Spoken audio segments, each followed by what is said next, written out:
Dani halló un profundo valle en el fondo del mar y se sumergió hasta él. El agua era turbia y era difícil de ver. Creyó que nadie nunca lo hallaría allí, hasta que vio dos grandes ojos mirándolo. De las oscuras aguas salió otra criatura. Para cualquiera habría lucido enorme y aterradora, pero para Dani era hermosa. Y dijo, «Soy Dani, ¿quién eres?», lo que otra vez sonaba como un rugido. Pero en lugar de huir nadando, la criatura se sumergió también. «Soy Lacey, creí que estaba sola». Dani sonrió. «Ya no más, nunca más». Y en las frías profundidades en el fondo del océano, los dos dragones nadaron juntos y vivieron felices para siempre. Fin. ¡Sí! ¡Bien! Si se demostrara que los dinosaurios tienen 4.000 años, estoy seguro que los evolucionistas no se convencerían. Nada acabaría con la noción de evolución a excepción del regreso de Jesucristo. El hombre simplemente no puede tolerar a un creador porque, sin importar el encuentro que el hombre tuvo con Jesús, su Salvador, el hombre no puede soportar un creador porque eso significa responsabilidad y tendríamos que explicar cómo llegamos a existir espontáneamente sin un creador, sin un diseñador, sin un constructor. La naturaleza por sí sola, la materia, la energía y el espacio deberían ser suficientes. Esa es la filosofía de la ciencia hoy en día. Los científicos no son más objetivos que las demás personas. Hay un consenso mundial sobre que si el relato del diluvio es cierto, significa que Dios juzgó el pecado y que tenemos responsabilidad ante él. Y eso no suena bien para muchas personas. No me sorprende que en todos los casos hayamos evidencia de que el hombre compartió con los dinosaurios, porque si tomamos el relato de la creación literalmente, vemos que el sexto día habría sido el día en que Dios creó a todos los animales y al hombre, por lo que fueron contemporáneos. Es decir, los dinosaurios no precedieron al hombre por 1 millón o 65 millones de años, sino que estuvieron juntos. Una vez que se considera el tejido blando combinado con la evidencia de la interacción entre el hombre y los dinosaurios o dragones, todo concuerda y el dogma de los millones de años no nace de la evidencia, sino que la evidencia se estrella contra el dogma. La teoría evolutiva está basada en el paradigma y no en la evidencia. Mucha gente, cuando ve a creacionistas que tienen grados universitarios, se preguntan cómo pueden creer en la creación. Lo que no se dan cuenta es que la creación es una forma lógica de mirar al mundo a la luz del relato histórico de la Biblia. Todo concuerda y tiene mucho más sentido que desde la perspectiva evolucionista. La razón por la que tenemos las montañas Apalaches y los Himalayas es que el diluvio y todas las catástrofes que trajo consigo causaron la muerte de millones de animales que quedaron en las capas de roca en todo el mundo.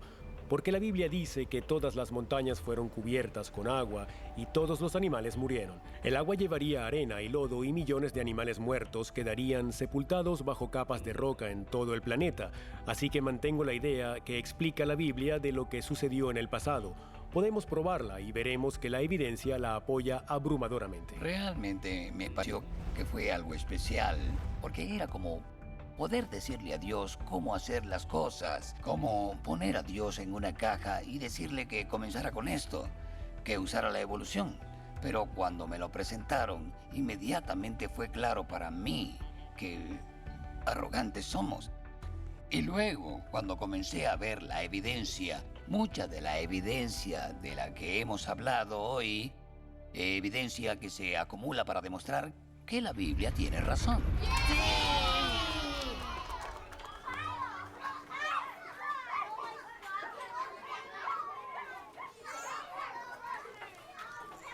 Creí que era una biblioteca pública. ¿Lo es? ¿Puedo ayudarlo en algo? Ese cuento se sintió un poco religioso. ¿Quién decide qué leer? Lo siento, fui yo quien lo escogió. Me pareció bonito. No todos creen que Dios existe. Me gustó, papi. ¿Podemos llevarlo a casa? Claro, cariño. Pero llevemos otros libros también.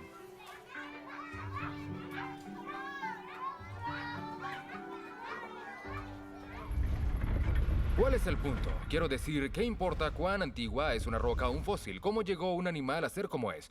pero hay un significado subyacente que nos atañe en lo más profundo de nuestro ser, que responde grandes preguntas como ¿quién soy? ¿De dónde vengo? ¿Cuál es el significado de la vida? ¿Qué pasará después que muero? Son grandes preguntas que tienen respuesta en la información de la creación. Hoy en día creo que la mayor objeción que se hace para no aceptar a Jesús es que se ha enseñado en las escuelas la evolución y el paso de millones de años.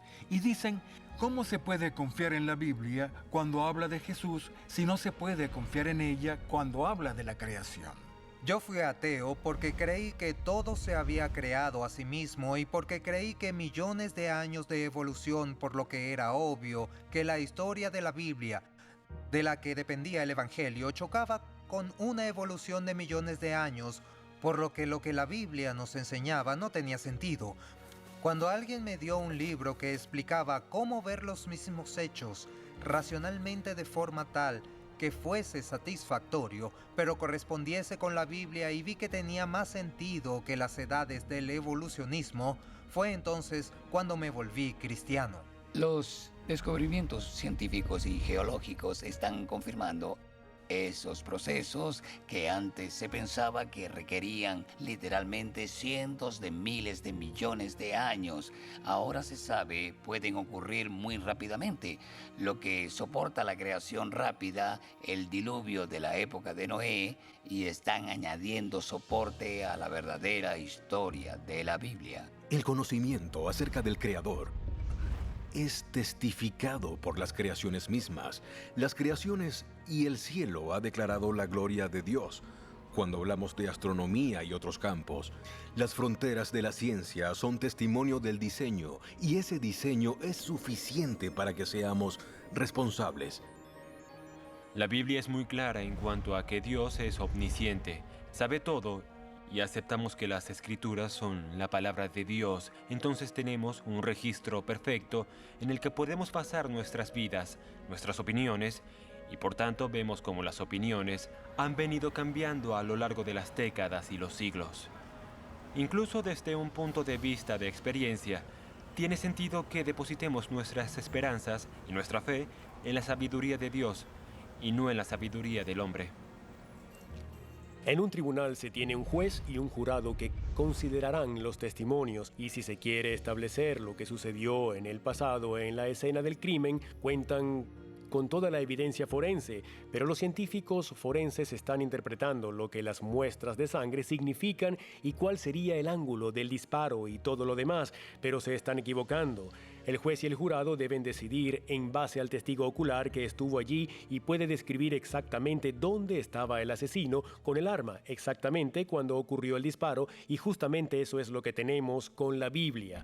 La Biblia nos dice quién tenía el mar, quién la disparó y qué pasó. Los científicos no estaban allí. La Biblia no necesita validación, pero desde la ciencia podemos realmente establecer que es cierta y podemos hallar confirmación y evidencia de que realmente sucedió y es de esa forma. Así que cuando someto a prueba lo que veo, hay evidencia en el mundo de Dios que soporta la palabra de Dios. El punto es que el Creador mismo, que lo hizo todo, entró en su creación y cumplió una misión que nosotros no hemos sido capaces de cumplir, y Él lo hizo por nosotros. Ese es el impresionante descubrimiento que espera a quien esté interesado en hallar la verdad. La función de la ciencia solo es eliminar los obstáculos que evitan que la gente escuche el mensaje del Evangelio. No nos salvamos porque creamos en el Génesis 1:1. Nos salvamos porque creemos en Jesucristo, por su fe en Cristo y por la gracia de Cristo. Pensemos en cuán contraria es la evolución a la cristiandad. La evolución es la idea de la supervivencia del más apto o realmente la extinción de los más aptos. La gran mayoría de las especies se extinguen, pero el enfoque de la cristiandad en su centro no es la supervivencia del más apto, sino que el más apto de todos, Jesucristo, fue el que murió por los no aptos, para que ellos pudieran sobrevivir, o sea, usted y yo. Jesús fue parte de la raza humana, aun cuando fue parte de la creación, y vino como hombre, vivió una vida perfecta, murió en la cruz por nuestros pecados y para que pudiésemos ser redimidos.